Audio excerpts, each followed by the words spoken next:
It was hardly past 7 that morning when the gravedigger saw the earth stir.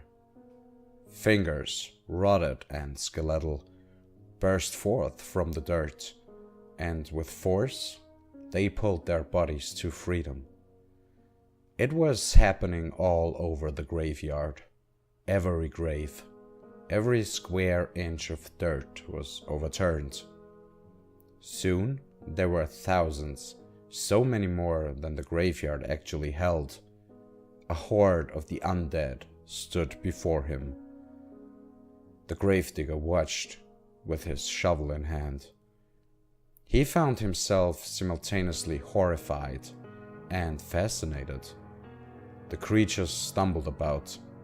They moved with urgency, but their decrepit bodies only allowed for so much. Yelling and screaming, they started to coalesce near the center of the graveyard. They were revolting, damned souls. Just as the gravedigger went to turn, to flee, a hand gripped his shoulder. The grime soaked deep into his sleeve. It leaked down his arm. Behind him, a man, or what was left of him, stared into the gravedigger's eyes. The corpse's face had long since lost its tissue, but it had eyes, returned anew to their sockets, that showed nothing but fear. The ghoul spoke to the gravedigger, and the gravedigger listened. "Go," it begged of him. "Please, go." What sort of madness was this? What trickery of hell? The gravedigger brought his shovel to bear, and he swung it down on the corpse. It was met with a revolting, moist crunch. The figure fell. His fingers twitched, and his skull leaked. From behind, 3 more figures came. 2 ignored the gravedigger. They bent to pick up the wounded husk at the gravedigger's feet. They dragged him on with all the strength they could muster. They carried him like a wounded ally. The 3rd figure, what had once been a woman, perhaps, spoke to the gravedigger. She pleaded, "Go! Please, tell them!" The gravedigger couldn't move. He wouldn't. These fiends were no masters of him. Why did they command him so? For what purpose? Answers.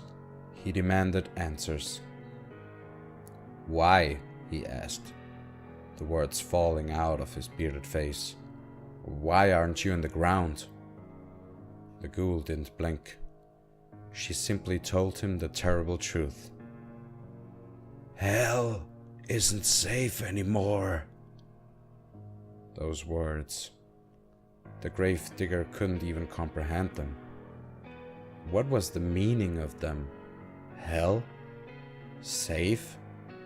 What kind of haven was the pit of eternal damnation? "What are you talking about?" Had she a tear to cry, she would have let it fall. Instead, she had to use her trembling voice to convey her fears. "Lucifer is dead. He killed him. He is coming." The words held no meaning for the gravedigger, for he had not been there. He had not seen the horrors that even the denizens of hell itself couldn't describe. Then, from the graves, dark figures with eyes of flame and hatred came. They moved like smoke, and they filled the air with their sulphurous fumes. The gravedigger watched as demons, Satan's orchestrators of pain and suffering, began to assist the poor, wandering souls below. They started to stack atop of each other, one by one. Their bodies built the foundation. What in the name of God? He could only ponder. A collective lamenting cascaded down from the hills around. The Gravedigger saw them. From every direction, more hordes moved together, more undead. They lumbered forth, with his cemetery in their sights. Their hellish rendezvous. The Gravedigger was speechless. The ghoul instructed him. "Go to your family. We'll need them too." He questioned the request. "My family?" "The living," the thing corrected, her gaze skyward. "We'll need them too if we are to make it." "Make it where?" The ghoul cried as she wandered forth. Urgency flooded her words. "The gates. We have to make it to the gates." The Gravedigger shook his head. Their aim was clear, but his teachings were concrete. "What's judged is judged. He won't take you, or any of us unworthy." That stopped her, if for just a moment. She turned, for he knew nothing. "We seek not redemption," she said. "We damned seek to warn the righteous." The honesty in the ghoul's voice brought a heavy weight to the Gravedigger's stomach. He couldn't stand. The earth below had started to tremble. The Gravedigger fell to the dirt as his knees gave in, and with his face to the ground, he heard it. There was a deep, unbridled scream echoing below the surface. A demented laugh.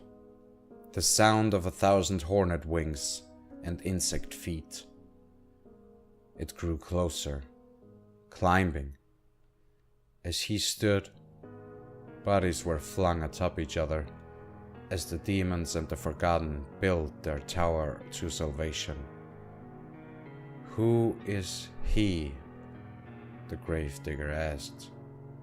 It was his turn to plead, but the corpses said nothing. It didn't take much for the Gravedigger to realize that they couldn't respond even if they wanted to. They didn't know. As the Gravedigger ran home, the ghoul uttered a final mantra under her breath. The words still tasted so alien to her, so vile and disgusting. It was all they had left. God must know that he is coming.